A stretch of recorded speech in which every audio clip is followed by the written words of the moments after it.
آج اپنا اپنا محاسبہ ہم نے اس حوالے سے ضرور کرنا ہے کہ پچھلا سال جو گزرا اس میں میرے عمل میں کوتاہی رہی، میرے عمل میں سستی رہی، میرا عمل کمزور رہا کسی بھی حوالے سے، تو کم از کم یہ جو نیا سال میری زندگی میں آیا ہے، رب نے مجھے صحت بھی دے رکھی ہے، وقت بھی دے رکھا ہے اور فرصت بھی ہے میرے پاس، تو کم از کم اب میں اس نئے سال کو اس طرح غفلت میں نہ گزاروں۔ تو اپنی اپنی ذات سے یہ ضرور عہد کریں کہ اے پروردگار، پچھلے سال میری نمازیں چھوٹتی رہیں، پچھلے سال میں صدقہ خیرات کرنے میں سست رہا، قرآن پڑھنے میں سست رہا، درود پاک پڑھنے میں سست رہا، لیکن پروردگار آج میں اپنی ذات سے یہ وعدہ کر رہا ہوں کہ اے پروردگار، یہ جو تو نے مجھے پھر موقع دیا ہے، یہ نیا سال دیا ہے، اس پورے نئے سال میں نماز میں سستی نہیں کروں گا۔ جہاں بھی ہوں گا، جہاں بھی رہوں گا، جہاں بھی چلا گیا، نماز کا وقت ہوگا تو سب سے پہلے میں نماز پڑھوں گا۔ اپنی اپنی ذات سے یہ ہم سب نے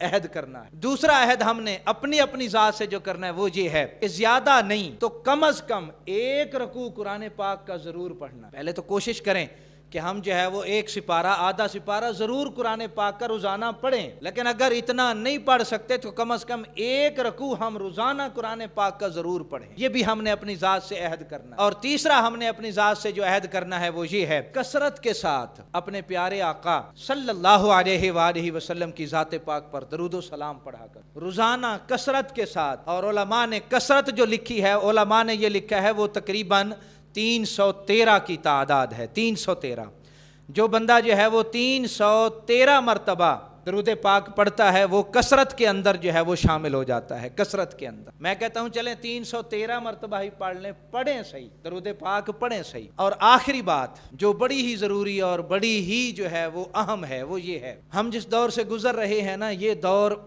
فتنوں کا دور ہے، آزمائشوں کا دور ہے۔ صبح اٹھتے ہیں نیا فتنہ، شام کرتے ہیں نیا فتنہ، دوپہر کو نیا فتنہ، یعنی ہر گھڑی اور ہر لمحہ کوئی نہ کوئی فتنہ، کوئی نہ کوئی آزمائش۔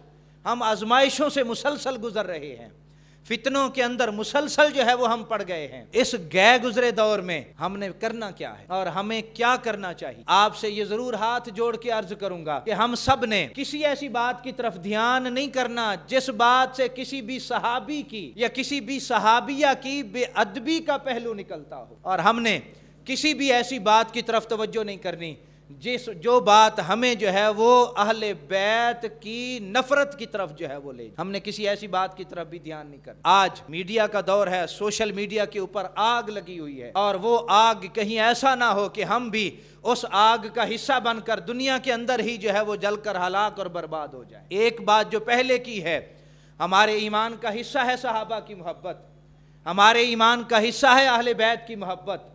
جب ہمارے ایمان کا حصہ ہے تو پھر ہم سب نے اہل بیت کا بھی ادب کرنا ہے اور ہم نے صحابہ کے بھی ادب کرنا ہے۔ سارے صحابہ ہمارے لیے کیا ہے؟ قابل احترام ہیں۔ سارے صحابہ دل و جان سے ہم ان سے محبت کرتے ہیں، اور اہل بیت سے، حضور کی آل سے ہم دل و جان سے پیار کرتے ہیں۔ دل و جان سے جب محبت کرتے ہیں تو پھر اپنے ایمان کو بچانے کی فکر کریں، ایمان کو بچانے کی فکر کریں۔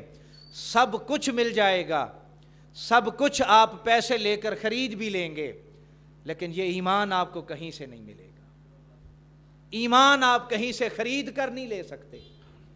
یہ ایمان وہ دولت ہے جو سب سے بڑی اور سب سے قیمتی دولت ہے۔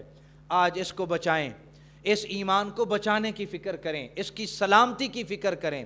حضور نے جو ارشاد فرمایا تھا نا، میری امت پر وقت ایسا آئے گا کہ صبح جو ہے وہ مومن ہوں گے تو شام کو کافر ہو چکے ہوں گے، شام کو مومن ہوں گے تو وہ صبح کافر ہو چکے ہوں گے۔ یہ حضور کی حدیث پاک ہے۔ تو اپنے آپ کو ہم سب جو ہے بس اپنے ایمان کی فکر کریں، ایمان کی فکر کریں، اپنے ایمان کی فکر کریں۔ کسی نے کسی کی قبر میں نہیں جانا، کسی نے جا کر کسی کے ساتھ کھڑے نہیں ہونا۔ اگر آج کسی کے پیچھے چل کے تم اگر کسی صحابی کی بے ادبی کر بیٹھے معاذ اللہ، تو وہ کل جس کے پیچھے تم نے چل کے بے ادبی کی تھی، کل جہاں وہ ہوگا پھر تمہارا ٹھکانہ بھی اس کے ساتھ ہی ہوگا۔